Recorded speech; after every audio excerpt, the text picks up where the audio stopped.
This is Do It for a Living, your source for inside information on the future of automotive performance. Don't worry so much about promoting yourself. It's just focus on what you do and try to do the best you can do. And I think treat every part of the car like it's the only part of the car. Even if it's under the dash or in a kick panel, if you're never going to see it, someday somebody's going to tear that car apart and they're going to see it. So I think, putting your heart and soul in every part of that car, it will show in the long run. What's holding you back from starting or growing your business into what it can be? Well, if you're listening to this, it's not a lack of information.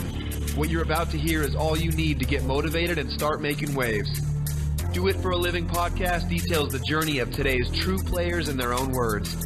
Find out how they broke out so you can too. The time is now. The time is always now. Welcome back to another episode of the Do It for a Living podcast. I'm Todd Ersley with My Shop Assist, and today I've got Tim Palazolo of Gap Racing. He's a guy that I met again through the Optima Ultimate Streetcar Challenge, so I know I say that event a lot, but it is really something a lot of fun, and a lot of cool people do attend it. So, Tim, how are you doing this morning? I'm good. How are you, sir? I'm doing great, man. Yeah, we're doing the recording this weekend. I'm down in Houston for TX2K, and last year you had a car out there, but this year you were doing other stuff. So, it's been a really great weekend so far with all the drag racing and roll racing stuff. And so on a Sunday, I'm going to probably go out there again this afternoon and kind of check things out before I head back up to Dallas. But really appreciate you taking some time with me this morning to kind of tell us about yourself and your business. So we'll go ahead and get started here. And so, really just want to get kind of a history of, you as yourself, so like where did you grow up? Kind of what did you do as a kid? Getting up to the point of Gap Racing. I grew up in Houston, and my shop's located in Houston. As a hobby, I tore up cars. I got my first car when I was 14 years old. Did everything I could to make money and worked, sold fireworks at a fireworks stand, worked at the Renaissance Festival. And the first day I drove my car to school when I was 16, it was a bag truck, the whole mini truck scene. My dad thought I lost my mind. He'd come home and I'd have the whole car apart in the driveway. And even growing up, helping him work on cars, even from an early age of 5, 6 years old, I remember coming home and helping him in the garage work on his stuff. So, and he's always worked on cars for a living, just not the custom car stuff and the pro touring car stuff. He just did regular automotive repair. Okay. But we always had our own hot rods and projects to work on, so it was always fun. And I kind of got the bug at an early age. There's pictures of me 2 and 3 years old at the drag strip, standing next to him and his buddies when they'd go out racing. So I grew up, I was born into it. So I was kind of cursed into it. And then going to high school, driving in 16 years old and driving this truck, and everybody's like, "Oh, Daddy bought this, Daddy bought that." No, my dad bought me the truck, but everything else I had to do it myself. I worked my butt off to buy the wheels, and back when 17s were massive, and that was everybody, a big deal, yeah, and everybody had to pile the subwoofers in the back of their, delete the back seat and just pile as many speakers back there as you could, and on air ride with the gaudy graphics all over the truck, the whole mini truck in, late 80s, early 90s deal. I was hooked then, and that's just, I take a lot from that. Those guys were so creative back then. It's just everybody pulls off everybody back then, but that kind of evolved into the muscle car stuff and kind of going as extreme as I do with the stuff that I do as far as the big wheels and tires. And then going into college, I went to college. I went to a what they call it, a Lone Star College, community college. Okay. And I ended up getting associate's degree, and I was working on my bachelor's degree. But then I went through a pretty rough part of my life with an ex that I got divorced, and I ended up going back to school without anybody knowing. I'd go in the evenings, and I finally got my degree. And then I worked on trying to get a business degree, and I never finished because obviously I had, house and mortgage and work and all that stuff going on. So, but I really wish I would have stayed and got that 4-year degree, but I got a 2-year degree out of it. So, but right out of high school, I went to work for O'Reilly Auto Parts as a driver, delivering auto parts. Okay, yeah, delivery driver.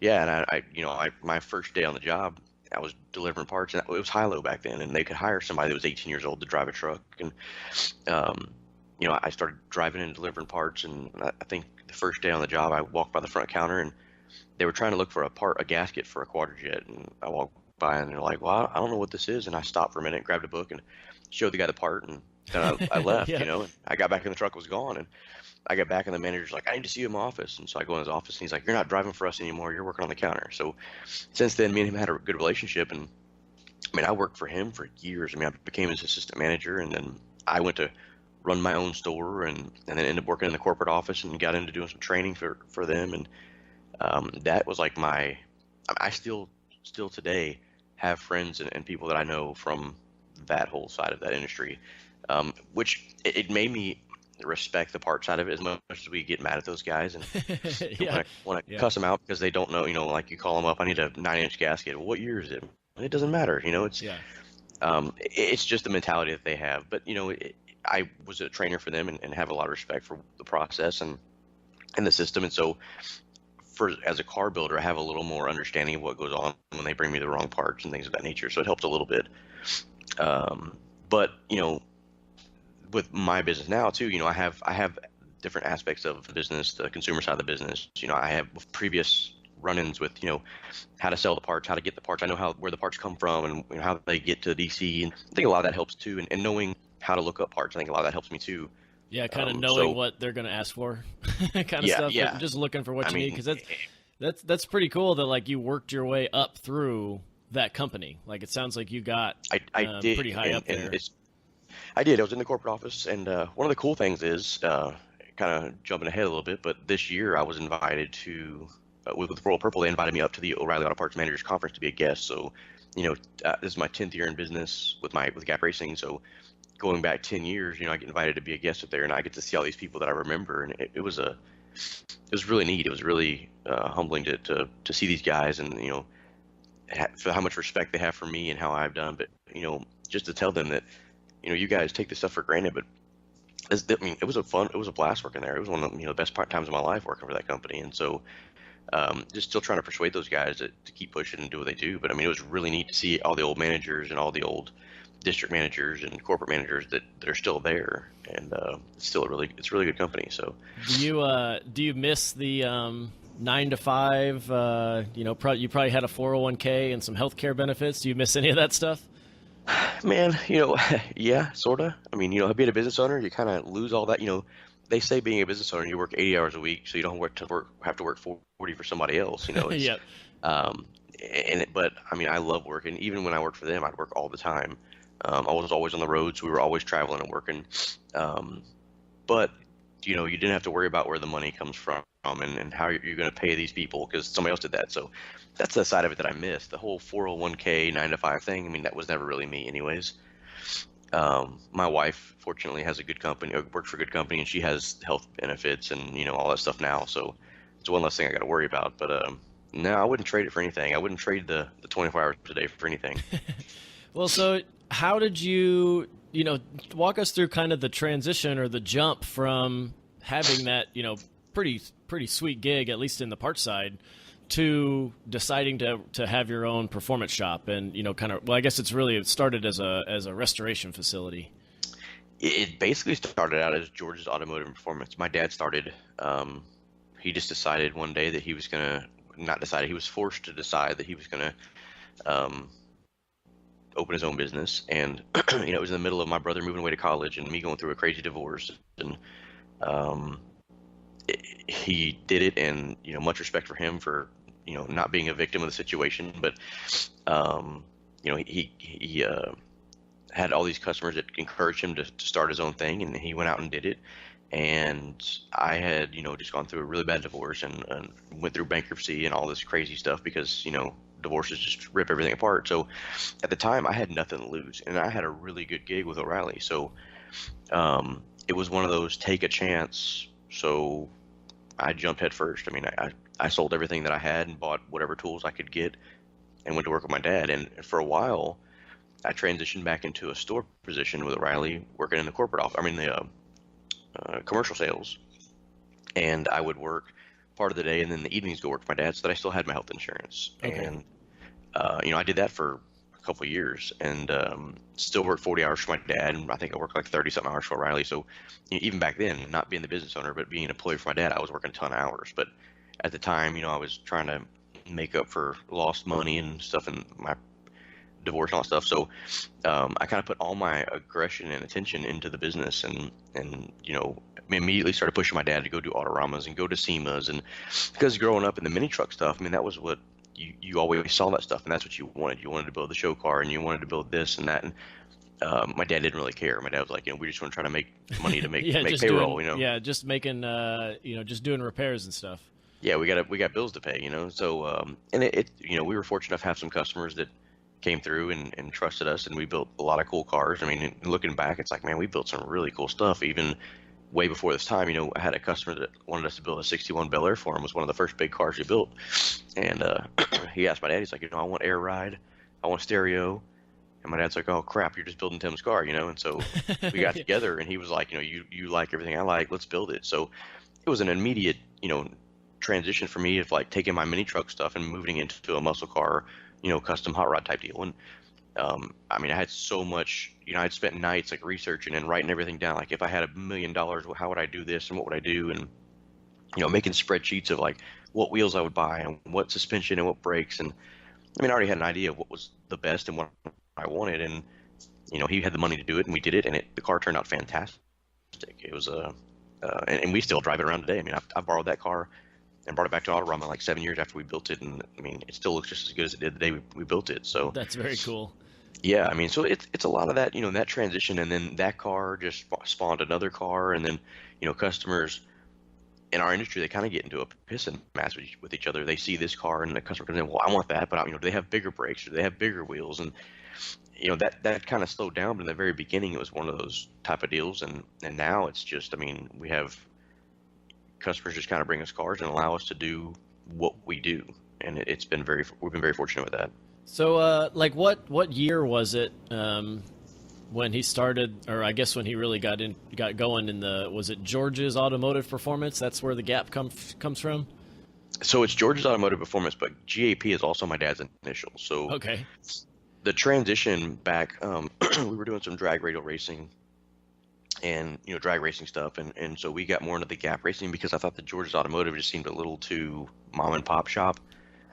And obviously we don't really build race cars, but it just kind of stuck, so we stayed with it, and we've been known for it. So then we transitioned into building bigger cars, and I had a customer that came to us that we had built a couple cars for it, and he was like, hey, what can I, besides giving you guys money, what can I do to help your business? And I'm like, let me build a car the way I want to build a car, start to finish, my design, my idea. And he said, well, I've got this much money for parts. And I said, well, you know what, we'll do the labor for free. And my dad thought I was crazy. So my dad's like, you're doing it nights and weekends. So 4 years of my life, I built that car. And that was the Mustang that we built that won the grade 8 in Detroit against Jet Foods for the Riddler.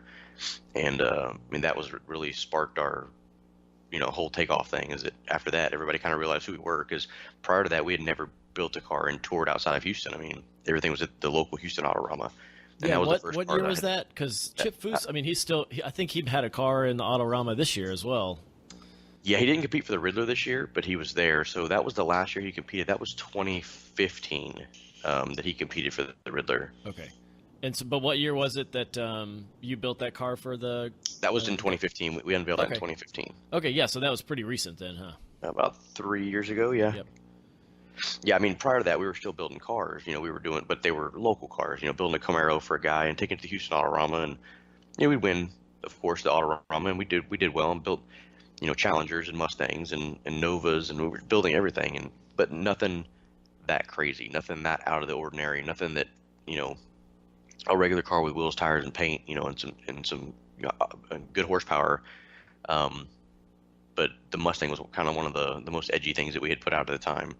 And it really just, at that point, I spent the whole weekend with cameras in my face doing interviews, and it was kind of an eye-opening experience for sure. Yeah, man, that's fantastic. Congratulations on making it that far. We've had one other guest here, Dom Tucci, Tucci Hot Rods, and they had made it, I think, to the grade 8 as well, and yeah, that's just absolutely fantastic. I'm hoping someday to go to that show. I mean, obviously, it's the epitome of like custom car, anything. And it's, I mean, like you said, you spent 4 years building a car, and I mean, people will spend their whole life building a car just for that one show, and it's pretty fantastic.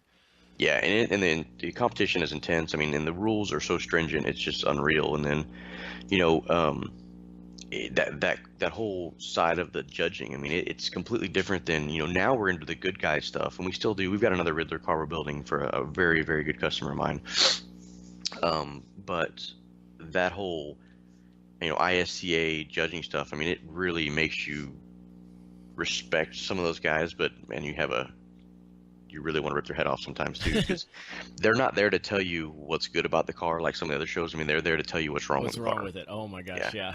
So putting 4 years of your life into a car, and you know, nights and weekends and everything you've got, and investing so much of your own money in this thing, and even paying to get it to the show, you know, just, I mean, there's pictures of my wife, 8.5 months pregnant, buffing door jams in this car with me. I mean, I left her at home. Our baby was almost due, and I left her to go take this car to Detroit. So it was we were either going to make it or break it, you know? Yeah, so that's very cool, man. It's always good to hear those kind of stories of kind of growing the business and the time and devotion it takes to get to that level of professionalism. Do you think that location has helped played a role in your success, or do you think maybe you could have done better if you had moved somewhere else? I think with the way things are today, location doesn't really matter. I mean, most of my clientele are not walk-in customers. Yeah, I mean, in the beginning, I mean, being where I'm at, I had access to a lot of customers that wanted to do regular cars. They would spend a little more money. That made, you know, the oil business stuff here, the energy industry that's here. So that helped. But now the cars we build, I don't think it matters. I mean, everything with social media, and there's so much stuff out there now to help get your name out there that you don't really have to have that anymore. So were you like, it sounds to me that you were kind of a salesman and wanting to get these people to do more cool stuff. Was that the case, or were people coming to you guys and asking you to do things, or were you like actively going out and saying, hey, you seem like somebody that I can build something cool for? No, it's just, you know, I was doing cars for people, and then, you know, I had customers like, well, what would you do differently? And I'd do this.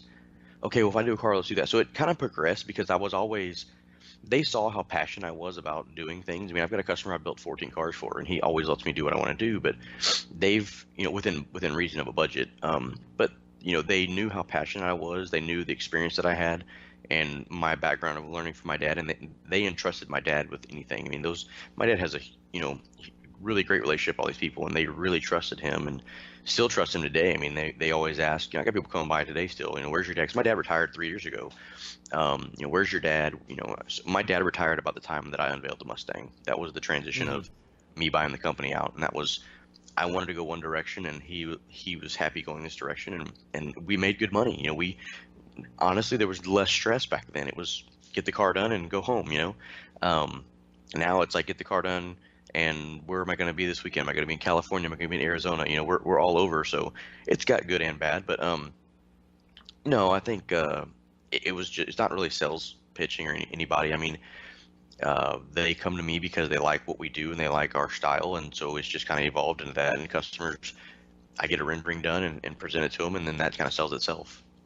I'm jealous of those kind of stories of customers just trusting you versus, you know, doing their best to try to search the internet for things that work well, or that people say they work well, but then battling the shop owner on what it actually works well, you know, or what the shop owner likes. So hopefully the import guys can work on their customer base a little bit like what you've been able to do. I think a lot of it is just not trying to push, you know, a lot of those guys, they don't want to be pushed to sales on it. They want to see what you can do. So I think showing them is more than like showing them in person instead of, you know, a lot of people are more visual. You can't try to sell somebody like, hey, we should put these wheels on it without showing them. I mean, renderings work really well, you know, and that's kind of stuff helps sell stuff. Most people are very visual. So do on the rendering side, do you yourself do the renderings, or do you have like somebody that you know and that you use a lot to do those renderings? Because that's something that I've seen a lot in the like custom muscle car side. Just kind of I don't really know anything about it. So how do you go about getting one of those? So I've been using a guy named Chris Horton. He's a good friend of mine, and he does the renderings for me, and we go back and forth, and he'll send me a drawing or a rendering in grayscale, and I'm like, no, let's change this or let's do that. And so we go back and forth, you know, 60 emails until we get it to look the way I want it to look, and then he adds color, and then we change the color and tweak the color. So he's constantly changing things for me. Um, he's like, hey, what do you think about this idea? And he'll spit some stuff at me, but we kind of know each other's style, and so I rely on him a lot to help me get my vision out there, and which is kind of hard because some of the stuff that I think in my head is kind of hard to put into words. He's learned how to figure that out. Yeah, he's learned how to figure that out. Is that something that you pay for, or is that something that you kind of pass off to the customer?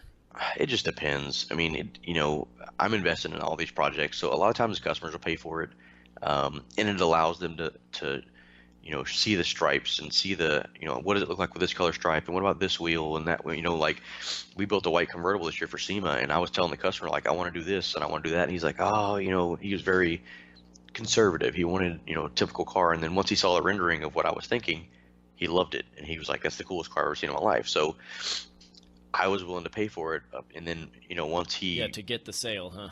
Yeah, and once he fell in love with it, then he's like, oh, go ahead, I'll take care of that, So yeah. if they're willing to, it's fine, but it's a tool that I have to have, and it really helps. Awesome. So let's kind of shifting gears into kind of some more like humbling and not so happy stories. Has there ever been a time like when you've doubted yourself and you thought like, oh man, I don't know if this is going to work? Yeah, so many times. I mean, daily. And I think that's what's pushed us to be as successful as we are, is that, I'm always doing something that I'm like, I'm not sure that's going to work. Even my guys are like, how do you know that's going to work? I'm like, I don't, but it's only metal, so we can put it back. I'm always, I don't let them know that I doubt myself, but I mean, if you don't try to push the envelope and be edgy and you're comfortable all the time, I don't think you're ever going to be as successful as you can possibly be. But there was a time where back to this Mustang, we built that car. No labor was charged. A ton of hours of time was put into this thing, and we had an agreement that we would show this car for a year and then sell it. It was built to be a show car, and it was ripped out from underneath me. It was taken away from me, and I was given no money for the build. And basically, he said that the notoriety we got was all the payment I was going to get, and it was a big gut shot.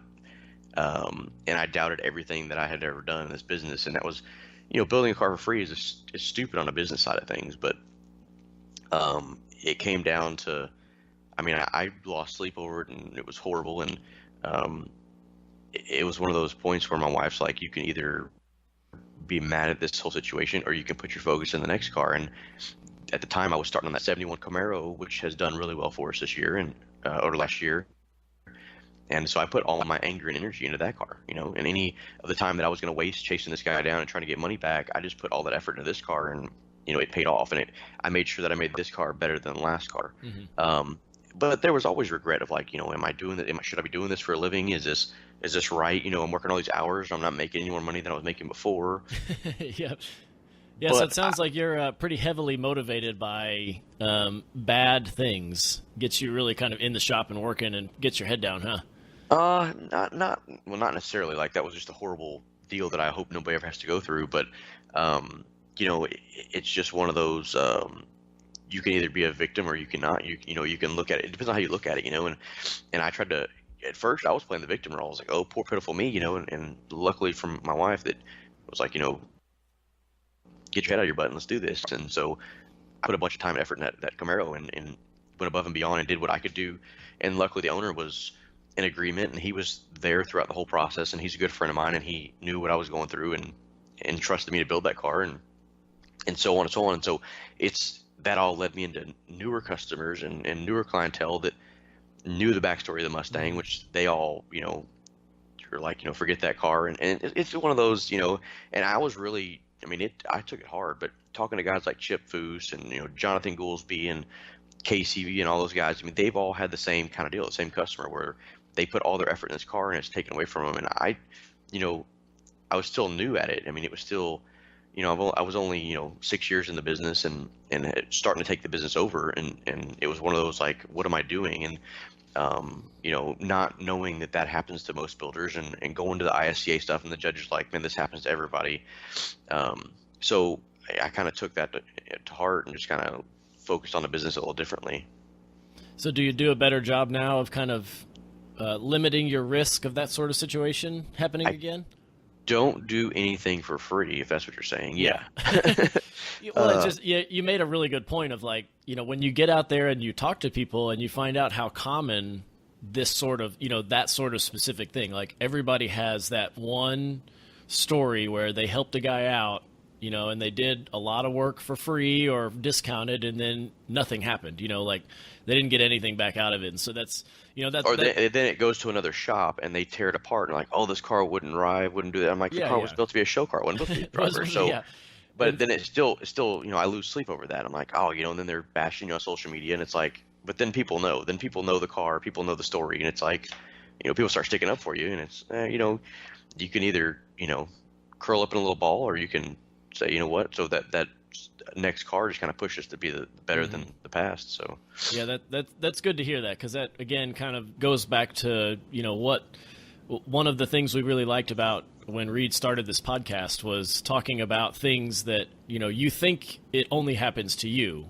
but you really can learn from other people that have been there and have done it for a while. Everybody wants to go out and do their own thing, but man, if you could have gone back and limited your liability there, or gotten paid a little bit out of it, at least it wouldn't have stung so bad. But these things that you think are unique really aren't. And no, but like the whole thing is, no risk, no reward. That car, from the very beginning, people were like, don't trust that guy, and I was like, look, it's not about the guy, it's about the car.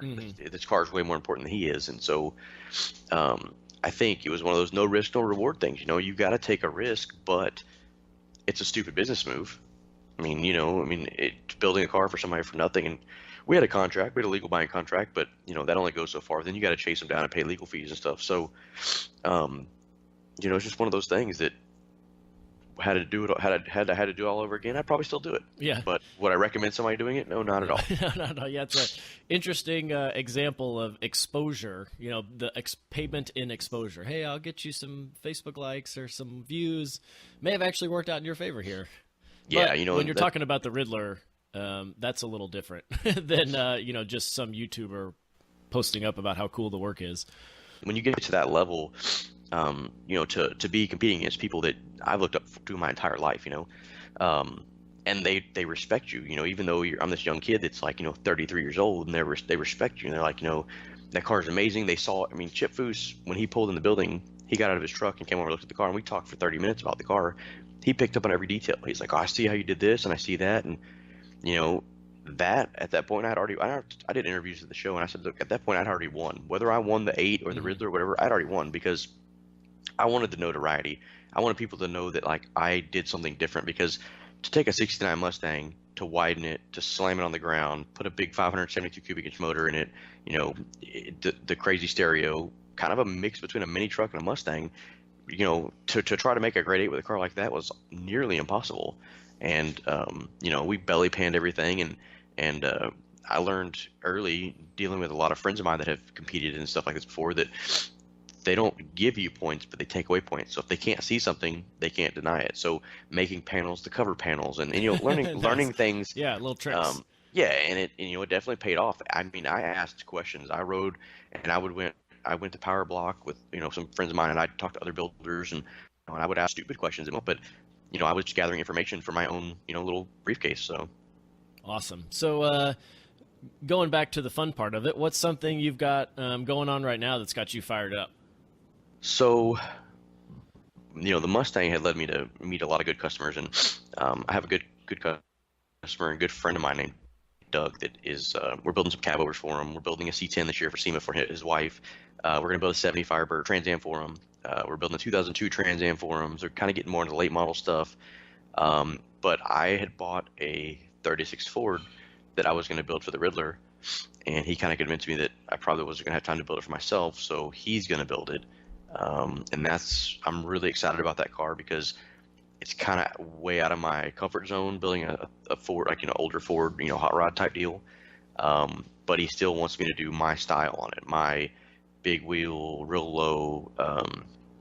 So that's really exciting for us. And all the pro touring stuff we got a good relationship with Royal Purple, and they've been helping us out with a lot of stuff. So, the cars we're bringing to SEMA, we're bringing a C10 and a 70 Chevelle this year to SEMA, and the relationships we have with HRE and with Bear Brakes and all those guys.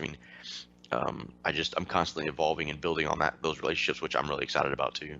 Yeah, that the royal purple Camaro you mentioned was beautiful. I would like that car a lot to have Yeah. in my garage. I really want that car. It was very, very impressive. So we may have to post up some pictures of it because, man, it was super cool. So, well, yeah, let's on that note, let's pause here real quick for a break, and then we'll be right back.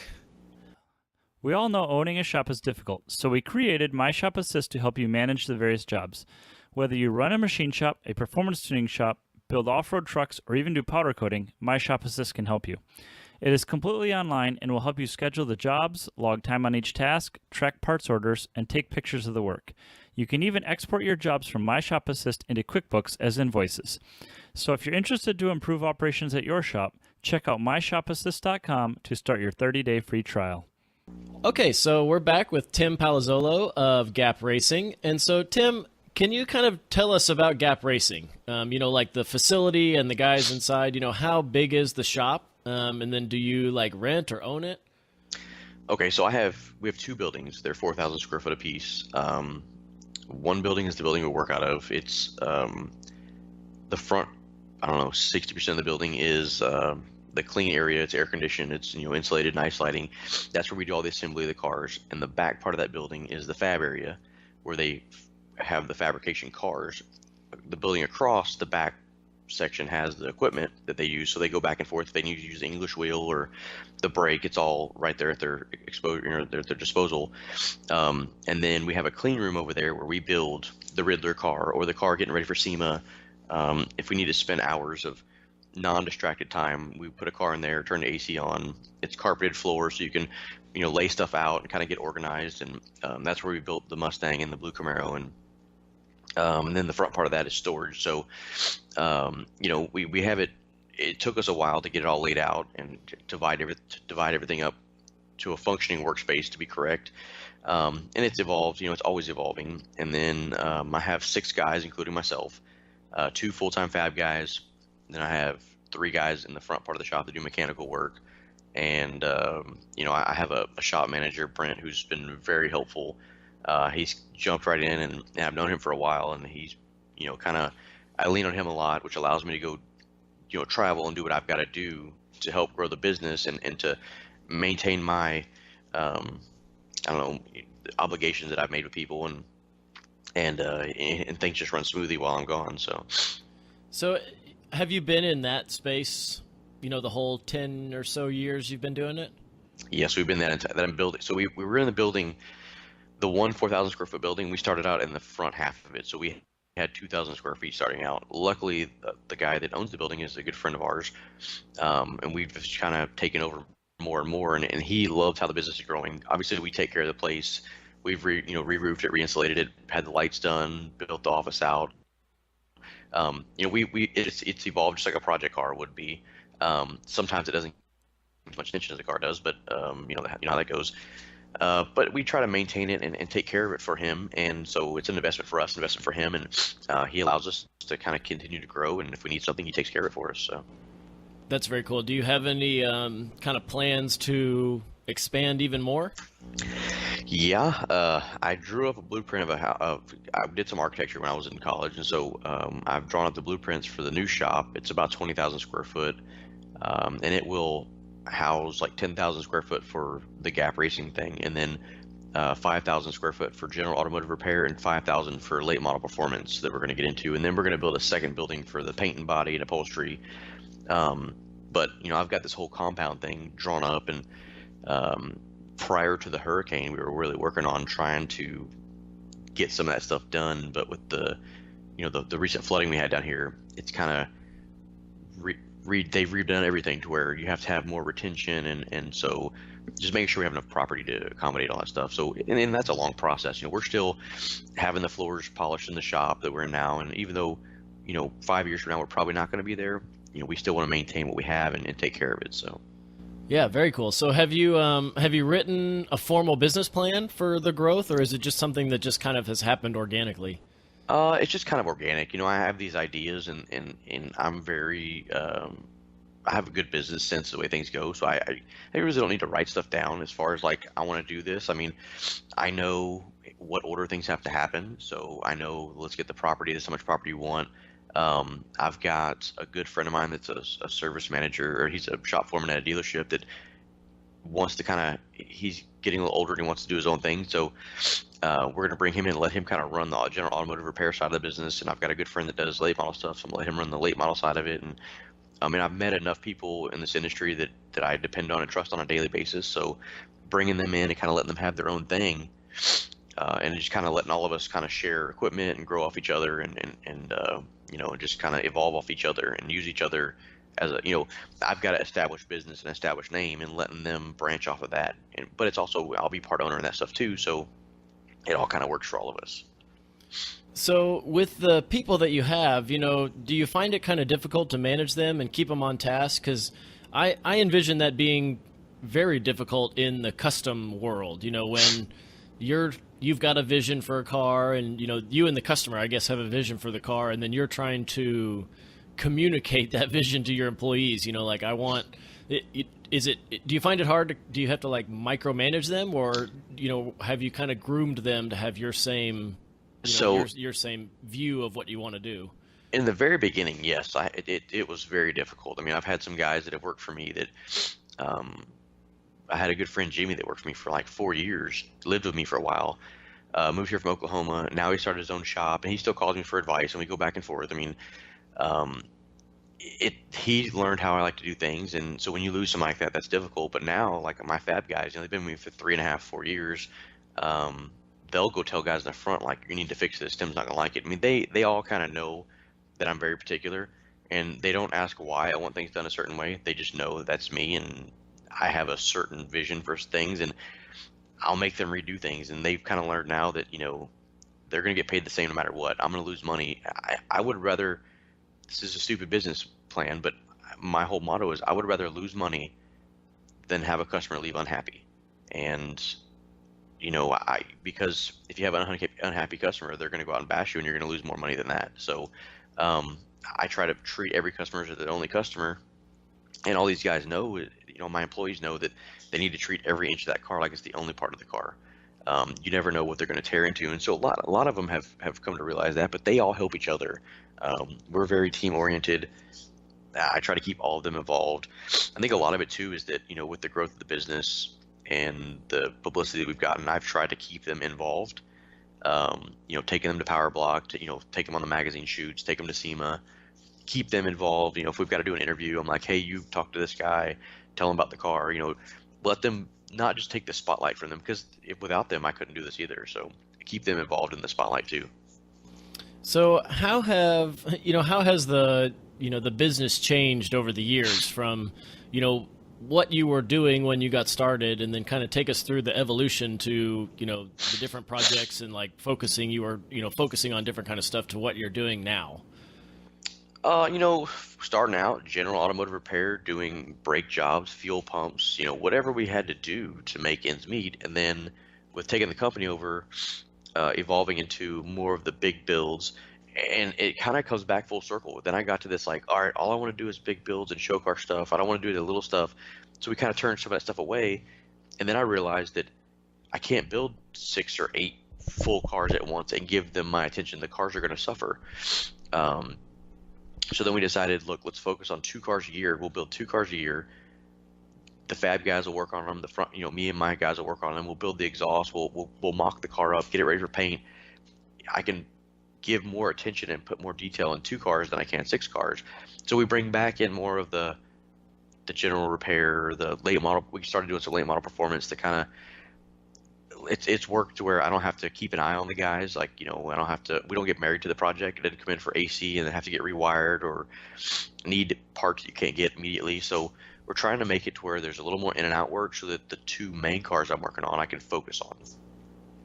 Oh, very cool. Yes, it's I kind of like that mentality of, figuring out what your capacity is, and then developing the business so that you can focus on that kind of stuff. Because, there's a lot more, C7 Corvettes that want, cams and heads than there are guys wanting to build Riddler cars. So, yeah, and that stuff is, you got to have payroll, you got to have money coming in, you got to keep the guys busy. But that kind of stuff there is the in and out filler work we're trying to get more into, because it allows me to not have to pay as much attention, because Brent and those guys, they know exactly what they're doing on that stuff. I don't have to come through and make sure they're putting the AC hoses where I want them or wiring things the way I want them. That stuff is pretty cut and dry, and self-explanatory when you're doing stuff like that. But we want to put the same attention to detail in the late model cars as we do our older cars. So we're doing packages to where if you're doing heads and cam and you're getting headers, and your headers come with ARP bolts, and you're getting plug wires, you're getting royal purple oil, we're using the same stuff we use in our SEMA builds, putting it as a package, and making sure that package is still reasonable for the average consumer too.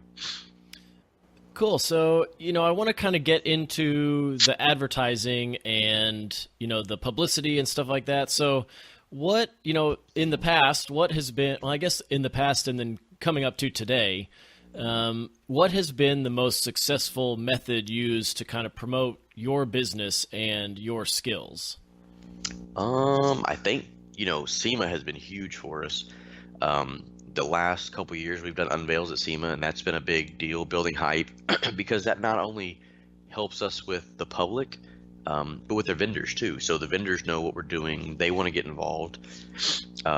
They refer us, they refer customers to us. Social media, finding the right vendors that not only give us the customer support, but give us social media support. I mean, those guys, they'll post our stuff up, they hype our stuff up.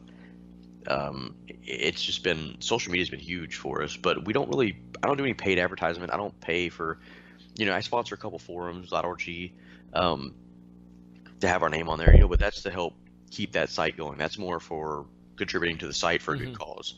Other than that, I mean, just getting out there, going to a show, taking the cars to the good guy shows or the SEMA shows or the Autoramas and doing that kind of stuff. And with the late model stuff now, the Optima Streetcar Challenge, I mean, I've been drag racing and building cars my entire life. And the first time I met you was at the Optima Streetcar in Circuit of Americas. Yeah, yeah.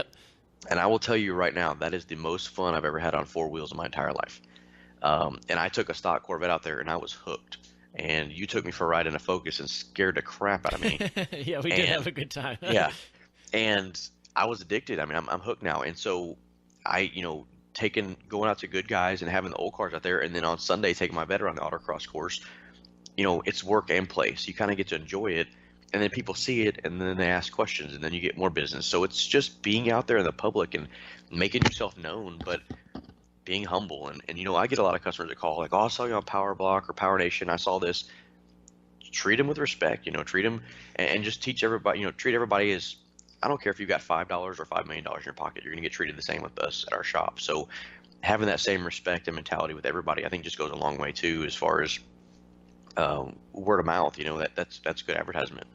Yeah, it's I mean, I've been pretty impressed hearing your story of like the amount of time that you invested in that Mustang was kind of sounds like that was what really catapulted you, or at least helped get you to the point that you're at now. And that's, that's probably a lesson that can be learned for a lot of people, even myself included, is, nowadays it seems easy. You can put some cool parts on a car and you can promote it on Facebook, and you can get some cool stuff. But, it takes a bunch of work to really get noticed. Like being out at TX2K this weekend, you see, the T1, the AMS, the English Racing and ETS team, like you see the amount of work that they put into their like Halo cars, their Halo GTRs, and it's been years that they've been working on those things. Like they've been running them, but they break all the time, and they have to do so many like cool and crazy things to them that,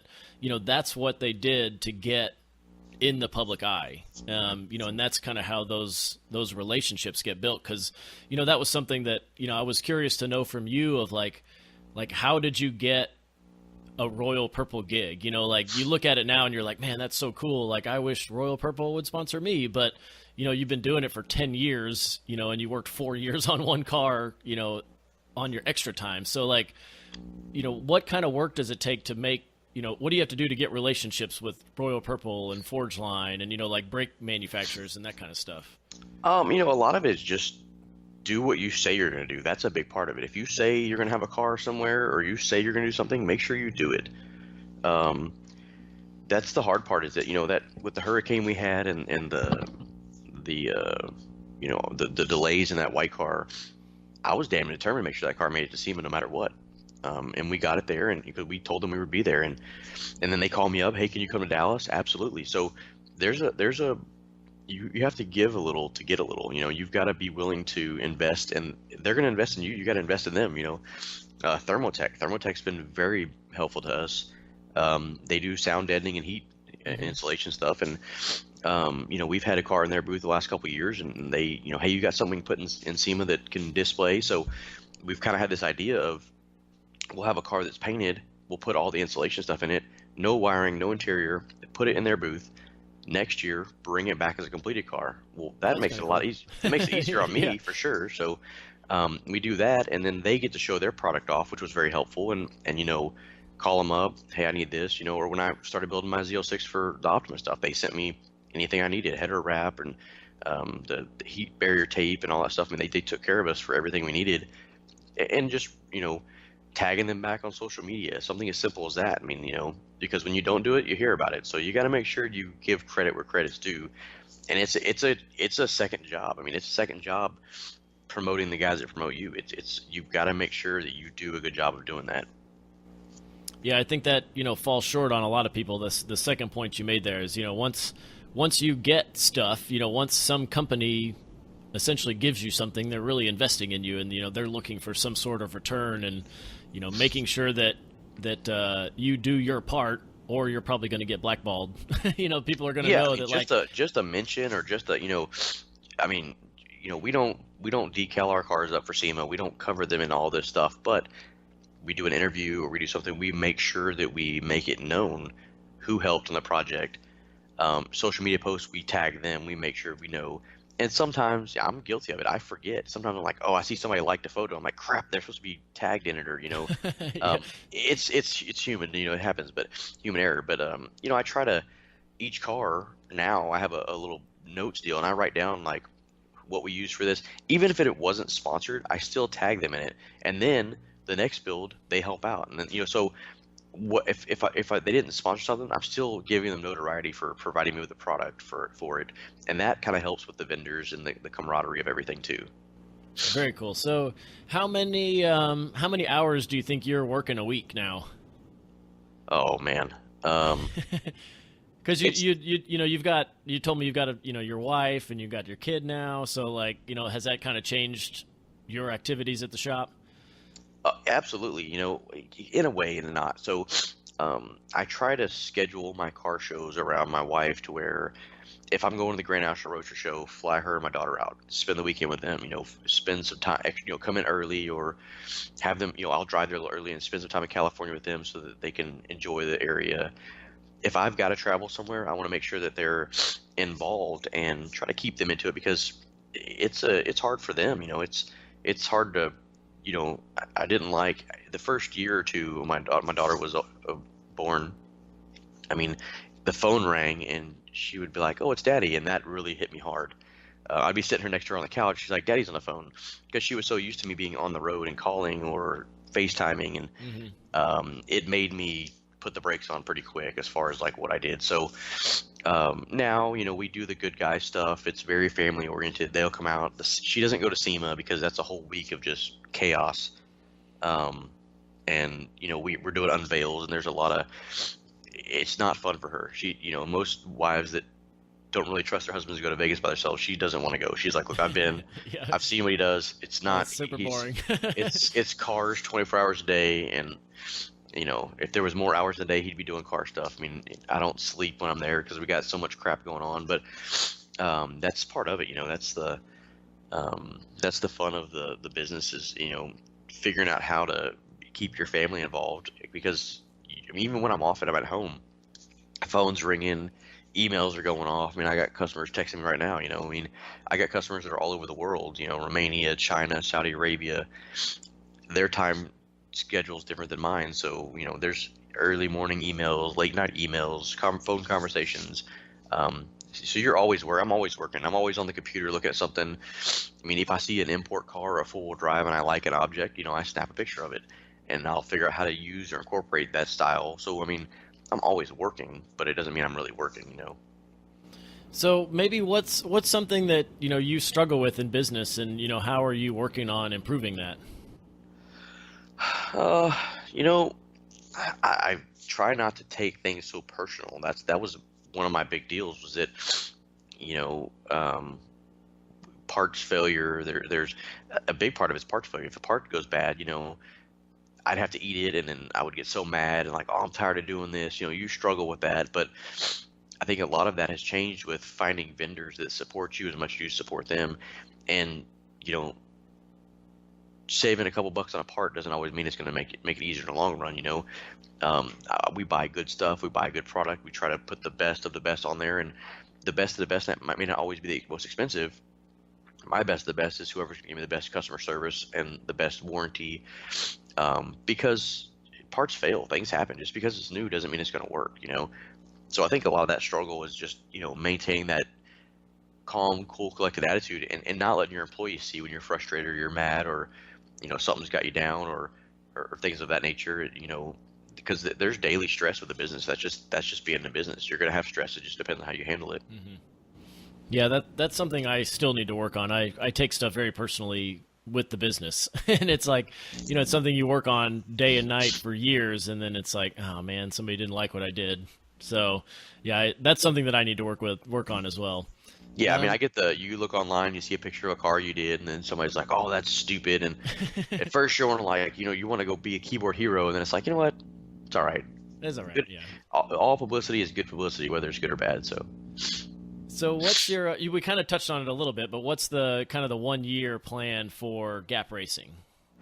I mean, I try to take it year by year. As far as our year is SEMA to SEMA, so we try to figure out which cars. We got the 2 cars to get done for SEMA this year, and then the cars from SEMA last year, we get them wrapped up. They're not SEMA ready, or we call them SEMA ready, which means they look like they work, but they don't necessarily work. So we go back and put the finishing touch on those cars, and then get those cars out to some of the good guys events. And we plan on doing a lot of Optima and LS Fest stuff with the vet this year. And then by the end of the year, our plan is to have the property for the new building. So that's our goal, is to just focus on the 2 big cars plus the stuff in between, be ready for the races, and try to nail down the property for the building for the growth for the next year. So what about your big, hairy, audacious goal? What's your 5-year plan for the business? 5-year plan is to have my own shop, my own big facility, and to have my general automotive repair, my late model, to where we're not doing so much of that in the Gap Racing shop, that's kind of spread out to the other buildings. And I've got a lot of customers that we build low cars for that, hey, can you help me with my Tahoe, or will you do this? And Mm-hmm. they don't trust anybody. They trust us, so we take care of it. But I want to be able to have that service there to where it doesn't interrupt other business. So yeah, you're not taking your fabricators away to, do an AC repair. yeah, absolutely. And so that, and then just still, I'm trying to schedule. We've got a bunch of cars in the works that are the big projects, but I want to schedule them to where they are, which 2 are going this year and which 2 are going this year, and try to focus on 2 cars a year, for SEMA, for to keep pushing product. We're working on some parts development, some product development to bring. We're working on some wheels. We've got some stuff coming out, some merchandise, some billet parts for Mm-hmm. cars that as a builder, I think we need is not so much bling as the consumer's going to buy, but for a builder, I think it helps. And so I'm trying to focus on the builder side of products, something that makes all of our jobs a little bit easier. Yeah, like a good example that I think of for that is he makes like a flush-mounted door handle. Oh, Kindig. Yeah, Kindig. Yeah. Yeah, like when I saw those door handles, I was like, man, that's super cool. And then I started looking around, and I was like, Jesus, like half the cars here have these like flush pushed door handles in them, and they look super cool, you know. And that's kind of when I hear you say products, that's kind of what I think of, is like making some cool stuff that, you know, you can market to, as you mentioned, like other shops and fabricators, or just like consumers that are going to think it's really cool. So yeah, I'd be really interested to see what you can what you can come up with for that realm.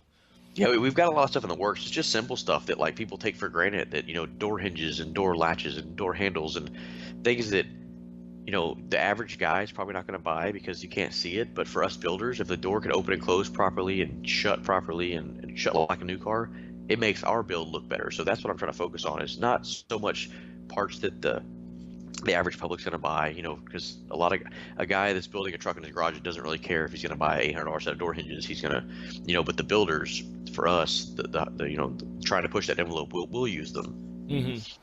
Yeah, and man, one project, I don't know if you guys are going to end up going through with it, but I saw it sitting out in front of your shop this weekend, was that that like semi-truck looking thing. What was that one? The big one? The 39 cab over? Yeah. Is that a project that you guys are going to continue working on? That's one of Doug's projects, one of our good customers. He's got, there's an international, big 64 International in our shop that's got a 1,500 horsepower industrial injection Cummins in it. That's next year's project that'll be done for next year. There's also, because you were doing some, was it some Roadster shop stuff going into that car too? Well, the 46 has the Roadster shop chassis, so we have a couple cab overs doing for him. The 46 is the one that we had at SEMA year before last, that had the, you know, independent front and rear dually, crazy EVOD wheel, big bear brake deal, 1,200 horsepower Duramax in it. That one's going to be out next year at SEMA also. And then we've got the 39 out front that we're working on. He's got the Dodge Power Wagon carryall that we're going to do for him. You know, there's a bunch of stuff that's way out of our norm that I like, because it's not just a first gen Camaro or a, you know, Mustang. I mean, he really challenged me to think outside the box, and most of that stuff you can't buy parts for, so we have to build everything. Yeah, those were cool projects, so I'm looking forward to seeing those, you know, finished or, you know, in process. That's going to be cool to see. And one thing that just popped up back in my head, that mini truck you mentioned at the beginning of the episode, is that, do you still have it, or do you know who has it, or does it still exist? So I did some research about a year ago. Now that I've got the money to be able to go back and get some of my old cars, I did some research, and it ended up in California and ended up getting totaled out. So the guys have talked about buying it and building another one. Yeah, but that's something really cool. My dad regrets selling the first car. He had, you know, some like Mercury lead sled, something that he first built when he was 14 or 15, and he really regrets selling that car. And so I'm holding on to my first car forever. I'm never going to get rid of that car. So I've toyed the idea, but, you know, the hard part for me is, do I go find that car or go find a car and rebuild it like my first car? Because I did think I hacked stuff up back then. Now, yeah. Do you build it back the way it was, or do you build it better? You know, then it's not the same car. So it's not the same car. Yeah, if you don't have the exact one, that's a bummer. It got totaled out though. Yeah, well, you know, I was rough on it. I mean, we dragged down the street and knocked reflectors off the road, so there probably wasn't much chassis left on it anyway. So. Oh man, I would have loved to see the mini truck. That was something that I never got into. I never did the mini trucks. I did off-road trucks, you know, like in stereos, and then muscle cars, and then imports, but never mini trucks. Yeah, it was definitely a weird phase, that's for sure. Yeah, so you know, kind of getting back into the normal interview here, you know, we like to help people kind of take action on do it for a living. So is there like one action item you can suggest to our listeners that they can, you know, kind of do to improve their situation, or kind of help them get going if they want to get into this industry? I mean, I think don't focus so much on trying to promote yourself as to promote your product. So a lot of guys are out there like, oh, look at me. You know, I think show them what you can do. You know, focus on, I mean, so many people are out there trying to get in front of the camera, trying to be big. Focus on the product and let the product speak for itself. I think that's the one thing I would think people should really work on. So that's kind of keeping you from being like a fad. You know, I see a lot of stuff come up, and then a year later it's like, what was that? Did that ever happen? Whereas it kind of sounds like your advice is like, you know, kind of look at this for the long haul, and, you know, develop yourself and your product and your, you know, what you do, and you'll be around for a while. But yeah, know, I mean, constantly. The glitz and glamour is exciting, but it may not last. Yeah, I mean, a lot of guys they want to be this TV. You know, the problem with the industry is that there's so many shows out now that they make this look so easy, and it's not as easy as you think it is, and it's not as luxurious as you think it is. I mean, a lot of these guys will tell you, I've become friends with a lot of guys that are on the TV shows, and they're like, man, if I had to do it all over again, I wouldn't do it. Don't worry so much about promoting yourself. It's just focus on what you do and try to do the best you can do. And I think treat every part of the car like it's the only part of the car. Even if it's under the dash or in a kick panel, if you're never going to see it, someday somebody's going to tear that car apart and they're going to see it. So I think, putting your heart and soul in every part of that car, it will show in the long run. The final result will really show, and people will respect that and know that you didn't cut corners and you did a good job. And you're going to have to put more hours in than you get paid for. It's just part of owning a business, and you can't work 40 hours a week and bill for 40 hours a week and think you're going to make a name for yourself. Yeah, that's very true. I definitely don't want you to see the vintage air system I put in my Camaro in a rush before the Hot Rod Power Tour a couple years ago. I'm like dreading having to pull that apart. I almost had Mike Dussault of Dussault Design do some kind of cleanup under the dash, and luckily they were able to fix the problem without having to open it up. But yeah, now that you mentioned that, I'm like, man, I hope nobody ever has to see that. We run into that all the time, especially guys that buy cars from the auction. You pull it apart and like, what were they thinking? That must be awful. Yeah. I think I see that a lot. You can't at an auction. You don't get the opportunity to really get in there and see what's happened to the vehicle. Yeah, when a customer wants to build a car, I tell them to find the biggest pile they can find. I mean, rusted holes in it. That way we know going into it what we got to do, because a lot of guys will buy a $30,000-$40,000 car. We blast it, and it needs everything, and then they're like, then it's a gut check for them. So yeah, they could have started with a $10,000 car and been the exact same spot, huh? Yeah, I find a $3,000 or $4,000. I mean, I find a really bad car and start over, because with these auction cars and these TV shows, these guys are slapping on Bondo and making things look really nice, and then you take it apart, and it's like, oh my goodness. Yeah, that's a bummer. But moving on, kind of the quick answer questions here to end. Have you seen kind of a game-changing product in the last year? Man, there's so much. I mean, there's so many people that we deal with that's really on point. Like, they're constantly pushing the envelope. I mean, Roadster Shop has really come out with some really cool chassis stuff to help our industry. Bear Brakes, they've come out with some really nice stuff to really help just the consumer side, offering stuff together with a spindle. I mean, there's just so many people out there, HRE, Forge Line, all the guys we deal with that are always evolving, pushing the envelope. I mean, I think the Forge Line carbon wheels, I mean, that's just really nuts.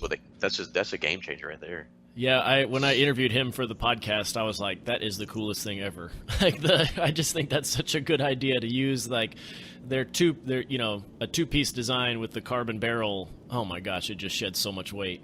Yeah, and it just came out of nowhere. I mean, like, they were like, they've always been their wheels have been really nice. But they don't do anything. Like, you get those ADV1 guys, they're always doing something cutting edge or something a little odd, and then all of a sudden it's like, bam, here's this carbon wheel. And it's like, dude, where did that come from? Yeah.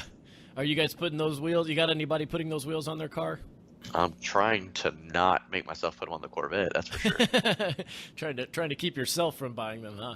Yeah, because they're just too cool, man. They look good. I mean, I'm sure we'll end up putting them on something in the future sometime. I mean, I don't think that for the SEMA cars and what our customers do, there's a need for it yet. But if the price comes down, it'd be hard not to jump on one of those. Very cool. So what software programs are you using daily in the business? QuickBooks, really. I mean, I use QuickBooks for everything. That's basically what we use. The rest of the stuff we do in the shop is just kind of the guys write down what they do, and then I go through every day and put it all in QuickBooks. Mm-hmm. And most of our customers being overseas or out of town, they have the ability to go online and pay online, so that makes it easy for us too. Yeah, get that money. Direct deposit. Yeah. Wire transfer. Right in the bank, yeah. What about your favorite, physical shop tool? I know you guys have a big new machine that I'm jealous of, but what kind of tools do you like to use the best? Because you are still a fabricator and a builder in the business. I think my plasma table is my coolest new addition. I mean, that and the 3D printer; those are the two. We bought this new 20 by 23 printer so we can print some cool stuff. But if I could figure out how to properly use it, I made a few things on it, but that and the plasma table. We had a plasma table before, but we just bought a 5 foot by 10 foot, and it's probably my new favorite tool. Yeah, I was when I came and checked it out, I was very jealous because it's the younger, faster, bigger brother of the one that I've had for a few years, and it's they have really the guys over at ArcLight CNC have really kind of stepped their game up. Oh, absolutely, yeah. It's beautiful. I overdid on that one. I mean, I bought the auto tracer and the engraver and the pipe cutter. I mean, I went, if you're gonna buy it, let's buy it right. So I think just having equipment like that allows us to just take things to another level. Yeah, the tracer thing is pretty cool. For people that don't know what that is, it's got I don't know if it's an infrared, but it's got a camera on it that senses light and dark, and then you can draw something, like you can trace a piece or cut it out and, in cardboard or some kind of poster board, and then it will view it and draw it in CAD for you. So, it's kind of like taking a picture of something and then converting it to a DXF, manually, and it'll do it for you. And so, have you guys had an opportunity to use that yet? I did. Yeah, we played with a bracket. So there was a bracket that a guy had brought us, and I just laid it on a piece of poster board and drew around it, and then put it in there, and it picked up on it. So it was pretty cool.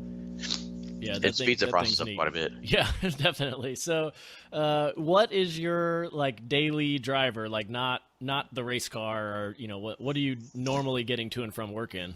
New F450 I just bought. Oh, that's a big dog, huh?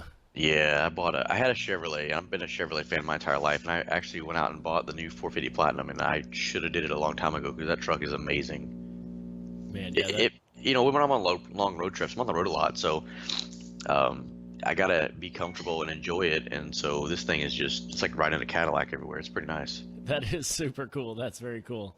Well, just to close this out here, if people are kind of interested in, finding out more about your business or maybe having you build a car, what are all the ways that they can connect with your company? So you go to our website, which is GapRacingTX, like Texas.com. You can find us on Facebook /GapRacingTX, and then Instagram at GapRacing. So we're kind of on all that stuff. I don't really get into the other Twitter and all that stuff. Not good at that stuff. So yeah, you got enough on your plate already, so that'll be good. Well, man, I really appreciate it. It's super cool to hear the story, and look forward to seeing more of the the cars you build on TV and at SEMA and at other events. So, hope things keep growing. Thanks, man. I hope to see you out some of the Opto events too this year. Hopefully, we can drag you out, and if you don't have a car, you're more than welcome to the vet, like I told you before. Thanks, man. Yeah, that would be a lot of fun. Get some real horsepower. I've never, driven a high horsepower car, so that would be pretty wild. Probably be the fastest that car's ever been. So. Well, thanks, man. Have a good one. All right, you have the same. Thanks for listening to Do It for a Living. You can find out more about this guest, this show, and even details about what we just talked about at our website. Check out the Facebook page at facebook.com/doitforaliving and tell us who you want to hear from. And most importantly, subscribe to the podcast. Click subscribe. Do it now. Seriously. I'll wait while you grab your phone. Open up the podcast app. Tap the subscribe button. When you subscribe, you help us gain momentum and attract more high-level guests.